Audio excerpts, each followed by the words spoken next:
What a day, folks. What a day. 1,500 points up on the Dow. How do you like that? Trump is back. Yeah. Euphoria. No, but seriously, folks, today's reaction was like a freaking volcano going off.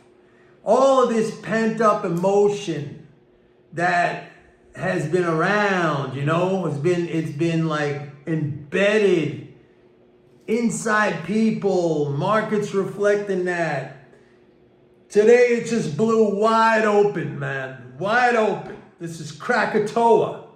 This is some kind of massive volcano, Kilauea. 1,500 up. The market has a lot of momentum now. To be honest, with the fiscal flows, there's not much of any sort of a deceleration. It's let's put it this way. It's not up very much over last year. It's kind of flattish, a little bit higher. So, I'll be honest, that's a positive environment for risk assets. So we could be, supported by this momentum. Stocks could be supported by this momentum for a while. Tomorrow's the Fed. Fed is critical here in the sense that we're going to get a cut tomorrow. We're going to see what they're going to say. We've got to see what Powell's going to say. If he turns hawkish, like, hey, we're giving you this cut, but maybe going to have to wait a while and see about conditions. I'm not saying that changes the outlook because, remember, my contention is that the cuts reduce those interest income transfers, and like I just said, we're not that much above in terms of leading spending flows. We're not that much above last year. It's a small gap, something like 24 billion. That's nothing. That could be wiped out. As a matter of fact, I think last month I was saying I told you it was going to be wiped out in mid to end of January at the rate we are right now, and that was with the one cut. With the two cuts, it'll probably go a little bit quicker. But we got to see what he's going to say. And look, I just have to say this. There could be times when you get this kind of stampede. All right? Now, I've been looking, if something's not working out, for me, in terms of, let's say I have a trade on, or I have some kind of, macro perspective that leads me into, a position, a portfolio position or whatever, and it's not working out, I do two things, all right? The first thing I do is I go over the premise of why I got into that, all right? Like, what were the conditions, or what was I looking at? What were my assumptions that made me get into that? And is there evidence of that happening? Okay, that's number one. I have to test my theory. It's not like these other jokers that, when it doesn't work out, they just keep doubling down on the same thing, or they just switch and then they completely ignore what they said before, and they don't even explain, even to themselves, how come it didn't work out. They'll just chase after a different trend just because the other one wasn't working out. To me, that's not scientific. Okay, so the first thing I do is I look at my own argument and I say all right, these things got me into this trade. All right, these conditions, are they still applicable? Are they still there? And if they're still there, is it causing the things that I said were going to happen, right? Because if you understand MMT, and MMT is not money printing like some bozo said here the other day. Oh, MMT is money print. No, MMT is a description. It's an understanding of how the monetary system functions. So I said in a prior video last week that, you could give me any kind of monetary system, I don't care if it's like what we have now with fiat currency or a gold standard or fixed exchange rate, or a net exporter or a net, you could give me any system, and with the knowledge of MMT, I could tell you, well, how that's going to operate, and under, when conditions change, how that system will be affected. All right. So that's the first thing I do. I look at what got me into this. Is it still there? Is it still there? Is it still applicable? And are those things leading to the things that I thought were going to happen? Follow me so far? The second thing I look at, which is, I think, equally important, especially if I'm wrong, or let's say wrong in the moment, in the immediate sense, what are the other people looking at that are correctly aligned with whatever trend is happening right now, okay?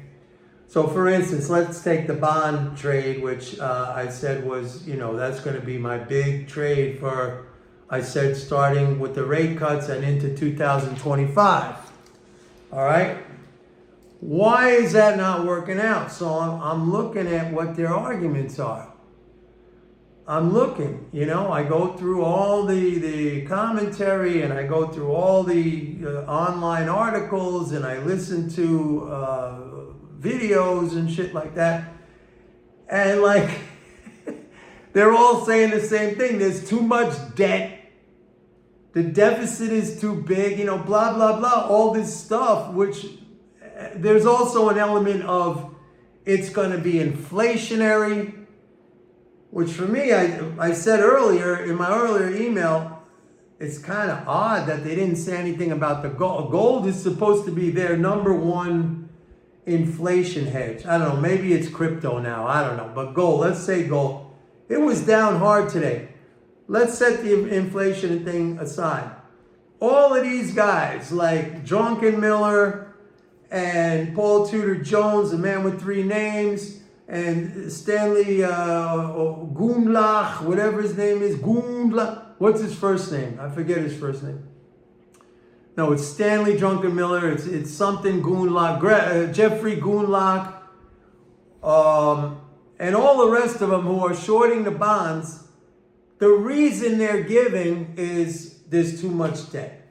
I mean, folks, we heard this story for freaking 40 years already. That's not debt in the sense of what we consider as individuals or households as debt, okay? Where we're either borrowing in credit, okay? Credit, right? And which we have to pay back. So with the government, it's just those transfers of dollars into the non-governmental sector. And so it's not something that's going to blow up. It's totally sustainable. But I'm not going to get all into that again. I did a million freaking videos on that. I'll probably go to that again at some point. But so that's their argument. So like now, all of a sudden, look, I'll tell you something. What was it, back in 2011 or 2012? Remember when S&P downgraded the credit? That was the first ever downgrade of the U.S. credit rating. I think it was in 2012 or 2011, if I remember. But leading up to that time, I said, prior to that downgrade, like even years before that downgrade, I said, there's going to come a day when these idiotic credit rating agencies are going to downgrade the U.S. credit rating because they don't understand the distinction between a currency issuing nation where all of its liabilities are denominated in its own currency and a currency using nation, like a nation that uses some other currency. Okay, like a lot of these Latin American countries, they use the dollar. The European countries that when they went off their individual sovereign currencies and they switched to the euro, they don't make euro anymore. It's the ECB. So their currency users, country like the United States or Japan or Canada or Australia or Great Britain, their currency issuers. And I said, there's going to come a time when these idiotic credit rating agencies, because they know nothing, okay, they're going to downgrade the U.S. credit rating. And I said, when that happens, you buy treasuries like crazy. And this was like, I think it was 2012. You could go look it up. And that's exactly what happened. There was a tremendous, after that downgrade, there maybe was a little blip of selling in treasuries, and then there was a massive, massive, massive rally. I even wrote an email to the head of sovereign credit at S&P at the time. It was a woman. And I said, you know, it's really idiotic. I don't know if I used the term idiotic, but basically I said it's really stupid that you would downgrade the U.S., which is a currency issuing country with all of its liabilities denominated in its own currency. There is never, ever, ever a risk of insolvency. Okay? And she said, and she came up with, I think she came up with a point. I'm going to give her, you know, a little bit on this. She said it's because the Congress every year, she agreed with me that there was no risk of insolvency, but she said that every year, you know, the Congress kind of putzes around with the debt ceiling. We don't know if they're, that's legit. Okay? I don't think it necessitates a downgrade in the credit rating because they're not going to not pay, okay? We've had many Treasury secretaries that's, you know, they might not pay your Social Security or mine, but they're going to pay the Chinese and they're going to pay the Japanese and they're going to pay the bondholders because they're deathly afraid. See, all these people who've been at Treasury posts, they all think the same thing, like the Paul Tudor Joneses and the Drunken Millers and the Goonlocks, okay? That we're borrowing money from China and we better be good to them. I remember Hillary Clinton was like, China is untouchable because they are our banker. She literally said that, man. How are they our banker? How does China get dollars? Like, are you kidding me? The United States government, the issuer of the US dollar, has to borrow dollars from China. China gets its dollars by selling us stuff.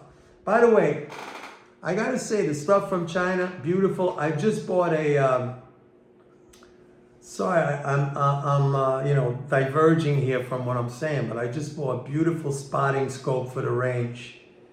Cost me nothing, man. It's a 75 power zoom. $60 on Amazon. The thing is beautiful, beautiful, made in China, absolutely beautiful, works like unbelievable. $60, like for a high quality instrument, a high quality optic. Fantastic, man. Gotta hand it to them. This is why I don't understand, also, this is why I don't understand this kind of protectionism stuff. Because, like, we get the stuff, this beautiful, high-quality, manufactured goods we get for our dollars. I mean, that seems to me like the better end of the arrangement. I mean, that's just me talking. I think that's the better end of the arrangement. Because for me, I know a lot of you are all into the money, and the money this and the money that. Everything for you is about the money. Like the whole world's going to blow up because there's too much money, or there's too much points on the scoreboard, or there's too many entries in the accounting record, or there's too many electrons. So I know many of you are freaked out about that. You keep posting comments. You absolutely, absolutely want to stay inside of your mythology. You don't care about learning anything. You don't want to elevate yourself. Okay, I get it, man. I get it. For me, it's about the stuff, you know, that defines our standard of living. Do you have food? Do you have shelter? Do you have clothes? Do you have medicine and health care? Do you have good infrastructure, roads? Do you have clean water? Do you have education? See what I'm saying? Like, that's the stuff you need to have a standard of living. I mean, go to any poor country. You're not going to ask about the money in the bank. You're going to see, your eyes are not going to lie to you. You're going to see that the country is poor just because there's going to be dirt roads. There's going to be poverty. There's going to be no sanitary systems. There's going to be no food. Maybe no shelter. Your eyes are not going to lie to you. It's the stuff that determines that is what our standard of living is. But all you guys that are so like fixated on money, I want you to eat that. I want you to make clothes out of that. I want you to live inside, build yourself a house of, see how that works, okay? See how that, I want you to drink that and survive on that. See how that works. It's the real stuff that counts.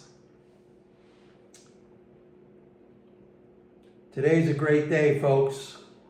Now, here's the final thing I'm going to leave off with, which I'm very, very curious about this. All right? I'll be honest. I'm very curious about this. What role is Elon Musk going to play in the new administration? Like, supposedly, he's been saying he's going to be the director of cost cutting or government efficiency. He's going to start a new agency or Department of Government Efficiency, DOGE, the Doge. That's what he says. And that entails, and this is him talking about it, not me, that entails cutting $2 trillion of government spending. Now, personally, I would love to see that happen. Not because I'm one of these people who think the government spends too much, not at all. I think spending, like I said, is exogenous. It's us who decides what we need from the government. We elect representatives, they go there, and they basically do it. Maybe not all of it, but they basically do it. But I'd like to see it because I want people to understand. I think we need to be taught a lesson here. I really do. That you start messing around with that stuff and you start doing these deep, deep cuts. And believe me, if you think the economy is tough right now, in whatever fashion you think it's hard, inflation or whatever, finding a job, wages, have Elon do that. Me, probably won't get, I'll get harmed, but I mean, I know how to take advantage of something like that if I see that coming down the pipe. A lot of you won't be able to do that or don't know how to do that. All right. Do I feel bad for you about that? If you're one of these people who, you're saying that needs to be done, then I think you need to have that happen to you. I think you need to learn a lesson. I do. I'll be honest. Like, let it happen. Let it rip. Let it rip. So I'm all in on that, man. I'm not, there was a time, I'll end up with this. There was a time when I used to talk about MMT in a way where I could explain how that could help the average person. How if policymakers really understood this, we could have a much more equitable and much more a much broader and more dynamic economy, productive in the things we need, like all that stuff I was talking about: infrastructure, healthcare, basic science and research, the environment, education, food, things like that, all right? And then I saw a lot of these kind of MMT people, they were using it to kind of proclaim their victimhood, like, oh, poor us, if only they do MMT. And I'm like, dudes, you can use it on your own, like I do in the markets, like my subscribers do in the markets. Like, you can help yourself. And when I saw these people using MMT to kind of, exemplify or show how they're victims of a bad system, I'm like, educate yourself and use it for your own good.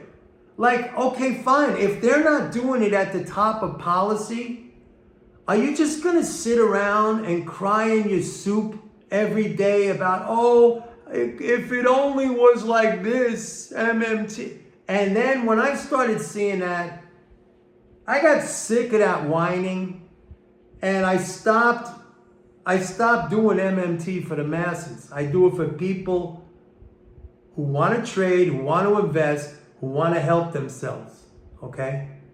I broke off of that whole thing. There was a whole group that I was friendly with. I'm not going to name any names. And all they did was play the victim and, poor me, if only they used MMT. And it was a big group, and they had podcasts and everything. And I was like, and they invited me on many times. I used to say, no, I don't want to do it. Thank you very much. And that's it. I'm not doing it for anyone like that. You sign up to the report, you get my help. You don't? Well, I guess you could listen to this and post up stupid comments. That's fine with me. I don't, like I said in the past, I don't care. Anyway, that's it for today, folks. It was a great day. Don't forget to please like and subscribe. Trying to get to 10,000 subscribers. I still got a long way to go. It's like 87 something. I don't know. It's a slow grind. I mean, this is a very, very little niche YouTube channel. Very niche. All right, that's it. See you tomorrow. Bye.